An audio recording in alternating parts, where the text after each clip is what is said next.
할렐루야. 1월 28일 금요일 짱목과 말씀 수다의 시간입니다. 오늘도 이곳에 오신 함께 하신 우리 모든 지체들을 환영하고 사랑하고 축복합니다. 네, 오늘 우리에게 주시는 말씀은 창세기 10장 21절부터 32절 사람의 이름입니다. 사람의 이름이에요 또. 그러나 한번 읽어볼게요. 자, 말씀 보시겠습니다. 셈은 에벨 온 자손의 조상이요 야벳의 형이라. 그에게도 자녀가 출생하였으니 셈의 아들은 엘람과 아스루와 아르박삭과 룻과 아람이요 아람의 아들은 우스와 훌과 게델과 마스며 아르박삭은 셀라를 낳고 셀라는 에벨을 낳았으며 에벨은 두 아들을 낳고 하나의 이름을 벨렉이라 하였으니 그때의 세상이 나뉘었으며 벨렉의 아우의 이름은 욕단이며 욕단은 알모닷과 셀렙과 하살마익과 예라와 하도람과 우살과 디글라와 오발과 아비마엘과 스바와 오빌과 하윌라와 요밥을 낳았으니 이들은 다 욕단의 아들이며 그들이 거주하는 곳은 메사에서부터 스발로 가는 길의 동쪽 산이었더라. 이들은 셈의 자손이니 그 족속과 언어와 지방과 나라대로였더라. 이들은 그 백성들의 족보에 따르면 노아 자손의 족속들이요 홍수 후에 이들에게서 그 땅의 백성들이 나뉘었더라. 본문을 통해서 오늘 노아의 아들 중 셈의 족보가 마지막으로 이제 소개가 되는 장면입니다. 셈과 야벳과 함처럼 자녀들이 계속 번성해서 여러 민족을 이루게 되고, 특별히 셈의 족속은 이스라엘을 세우는 기초가 되는 그런 모습이죠. 그런데 하나님은 이 셈의 자식을 통해서 결국 하나님 나라의 빛을 전하려고 하는 모습들을 보이고 있는 것을 볼 수가 있습니다. 결국 이 셈의 족속을 택함으로 하나님은 하나님 나라를 세워 나간다는 거죠. 어제 봤잖아요. 블레셋 이렇게 그 함의 자손의 이름이 그런 모습을 보게 되는 걸 볼 때 이 셈의 족속을 선택함으로 하나님께서 하나님 나라를 세우는 데에 일을 한다는 거죠. 여러분 잘 좀 이해를 하셨으면 좋겠어요. 성경을 볼 때 이스라엘은 좋은 나라입니까? 나쁜 나라입니까? 성경에서 좋은 나라예요. 그때는 왜냐하면 하나님이 주인이셨고 그 나라를 통해서 일을 하셨기 때문에 좋은 나라라고 볼 수도 사실 없지만 그냥 그렇게 볼 수 있어요. 지금은 좋은 행동을 취하면 좋은 나라고 나쁜 행동을 취하면 나쁜 나라예요. 이스라엘이 선택받았던 것은 하나님이 성경에서 하나님의 이야기를 하고 싶었어요. 하나님이 그래서 어떤 사람인지 알고 싶은 거예요. 그걸 이제 조금 더 쉽게 하려면, 즉 단일 민족 하나를 정해서 그 민족을 어떻게 케어하고 만지는지 이것을 보게 해주고 싶은 거죠. 그래서 이스라엘 민족을 택한 거예요. 그때 택했을 때 어떻게 얘기합니까? 너는 택한 족속이다. 거룩한 백성이다. 근데 니네들이 거룩한 백성 민족이기 때문은 아니다. 그냥 내가 너를 택한 것이고 제사장 나라가 되게 한 거다. 이렇게 얘기를 하죠. 세계가 다 너희에게 속했나니 그것은 니네들이 그런 게 아니고 하나님께서 너를 택했다. 그래서 그들에게 다가가서 그들을 갖다 택한 이후에 출애굽을 시키면서 결국은 하나님이 어떤 분인가를 얘기하는 거예요. 이스라엘이 중요하지가 않습니다. 제가 제일 그런 얘기 하잖아요. 무슨 광화문에서 이스라엘 국기와 성조기를 내가 다는 걸 진짜 이게 참 기독교의 수준이 어느 정도인지를 보여주는 거예요. 그게 성조기를 하는 것도 문제예요. 이게 어떻게 이 나라를 미국에 맡게 할 수 있습니까? 우리나라를 중심으로, 물론 감사하고 우방국으로 너무 고맙죠. 근데 우리가 그것을 내놓고 한다는 것은 이것은 우리가 식민지라고 하는 것밖에 보이지 않잖아요. 이스라엘 국기는 왜 내놓는지는 모르겠어요. 왜 내놓는지. 그러니까 이게 성경적 지식을 정말 모르셔서 그러는 거죠.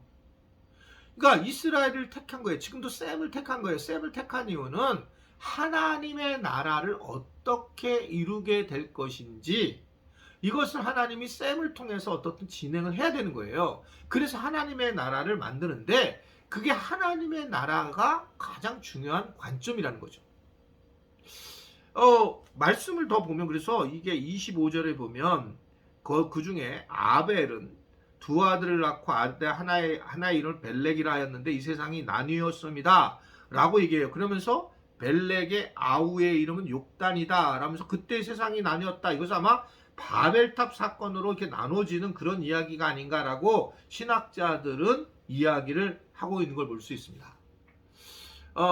결국은 이러한 하나님의 계획하심이 있지만 그래도 세상은 계속 악한 모습으로 나타나게 되고 나누어져 가는 모습으로 보이는 것이 현실의 모습이라고 하는 것을 우리에게 전해주고 있습니다. 그럴 때 우리는 어떻게 가야 될까? 가야 할 길이 도대체 어떤 길일까? 이게 사실은 셈의 자손이 오늘 보게 되면 굉장히 화려한 니무롯 같은 사람이 있는 것도 아니고 특별한 사람이 있는 것이 아니고 아주 평범한 사람들이 있게 된단 말입니다. 근데 이 평범한 사람들이 모여서 하나님 나라를 세워나가는 모습들을 보게 되는 거예요.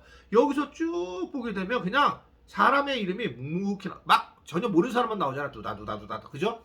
두다두다두다 나오잖아요. 즉 전혀 모르는 사람들이 평범하게 하고 살아가는 거죠. 하늘꿈 연동교회에 장동학 목사의 교회도 아니고 물론 제 이름이 남겠죠. 그러면 제가 이 일을 했느냐? 그렇지 않습니다. 이것을 일을 할 때 그 수많은 평신도의 이름들, 순장들, 교사들, 뭐 사역자들 이름이 쭉 있잖아요. 만약에 책을 쓴다면 그것이 쭈르르 나왔겠죠. 누가 뭘 맡고, 누가 화장실 맡고, 누가 교사를 맡고, 누가 뭐 어하나를 맡고, 막 누가 찬양단을 맡고, 막 이게 나오겠죠. 이게요. 그런 것들이 쭉 나와 가지고 결국은 교회의 어떤 흐름들을 이어나가고 있다라고 하는 것을 이야기하고 있습니다. 결국은 즉 성실하게 하나님의 나라를 위하여 애쓴 셈의 자손들로 인해서 그래서 하나님 나라가 만들어지는 거예요. 나는 아무것도 아닌데 아무것도 아닌 사람도 이름이 나와요. 그런데 내가 교회에서 뭔가 섬기고 세상에 나가서 어떤 모습으로 살아갈 때 셈의 자손으로 살아가는 거예요. 한번 저를 따라할까요? 나는 이름이 알려지지 않는 셈의 자손이다. 이름 니므롯같이 안 알려져 있어요. 그런데 그 셈의 자손들이 하나님의 나라에서 곳곳에서 일을 진행하고 있는 거죠. 이게 참 놀랍지 않습니까? 우리도 마찬가지예요. 지금 내가 이 나이에 또 내가 이 시골에서 죄송합니다. 수원지 시골이 아닌데 자꾸 나도 이제 이 수원에서 이렇게 내가 뭔가 할 것도 없고 이제 인생 다 마감이 되는 걸 허무하거나 그렇지 않습니다. 그 순간까지 성실하게 행하시는 것이 하나님의 나라를 위해서 섬긴다는 거죠. 하나님은 성실하신 하나님이에요. 신실하신 하나님. 그분이 같은 성품을 가진 사람들을 택하고 그분들을 통해서 일을 하시는 분이세요. 아멘이십니까? 그래서 이 말씀 수다도 성실하게 들은 분들이 굉장히 훌륭한 거예요. 신실하고 성실하게 이 말씀 수다를 쭉 들었던 분들이 바른 분들이라는 거죠. 그래야서 그런 분들이 결국 하나님의 나라를 세워가는, 하나님 나라를 내가 뭘 세운 게 뭐가 있어? 나중에 우리가 하나님 곁에 가게 되면 하나님은 그러겠죠. 넌 참 착하고 신실된 종이다. 그랬을 때 제가 별로 한 게 없는데요. 너 헐벗고 힘들 때 감옥에 갇힌 사람들에게, 아픈 사람들에게 네가 주지 않았냐 먹을 것을. 언제 줬습니까? 여러분, 그게 꼭 실질적으로 봉사를 하는 것도 중요하지만 내가 가진 게 없는 사람이 굉장히 열심히 살아가는 거예요. 그리고 가진 게 없는 사람이 그 사람에게 회사에 가서 연약한 사람에게 같이 이야기거리가 돼주고 그 사람에게 위로와 소망이 되는 말을 해주는 거예요. 피차 어려운데 격려해주고 공감해주고. 이게 여러분 물을 준 거고 그런 거죠. 꼭 물을 꼭 가서 주는 것만 얘기가 아니잖아요. 그랬을 때 주님이 넌 참 잘했구나 칭찬을 해요. 근데 맨날 주여 주여 했던 사람 난 너 모른다. 이해되죠 이거요? 말씀을 잘 이해해야 되는 거예요. 말씀을 읽는 것도 중요하지만 말씀을 이해하는 게 얼마나 중요한가를 깨닫는 그런 부분입니다. 내가 셈의 자손처럼 이름이 없는 것처럼 보이지만 하나님의 나라를 위해서 내가 쓰임을 받고 있다. 아멘. 네, 그런 마음을 가지고 오늘 하루도 승리하시는 그런 시간이 되길 바랍니다. 오늘 금요 기도에도 좀 많이 나오셔서 기도 함께 해주세요. 기도하겠습니다. 오늘도 우리와 함께 하시는 주님을 찬양합니다. 우리에게 참으로 많은 것들을 베풀어 주셨지만 우리가 오해를 하고 우리 생각을 하면서 하나님의 뜻을 모를 때가 많이 있습니다. 우리가 셈의 자손으로 하나님의 나라를 성실하게 행하는 것이 얼마나 중요한지를 깨닫게 하신 걸 감사합니다. 그런 자로서 우리가 이 땅에서 하나님의 영광을 위하여 살아갈 수 있는 모든 우리 지체들이 될 수 있게 하여 주옵소서. 예수님의 이름으로 기도드리옵나이다. 아멘.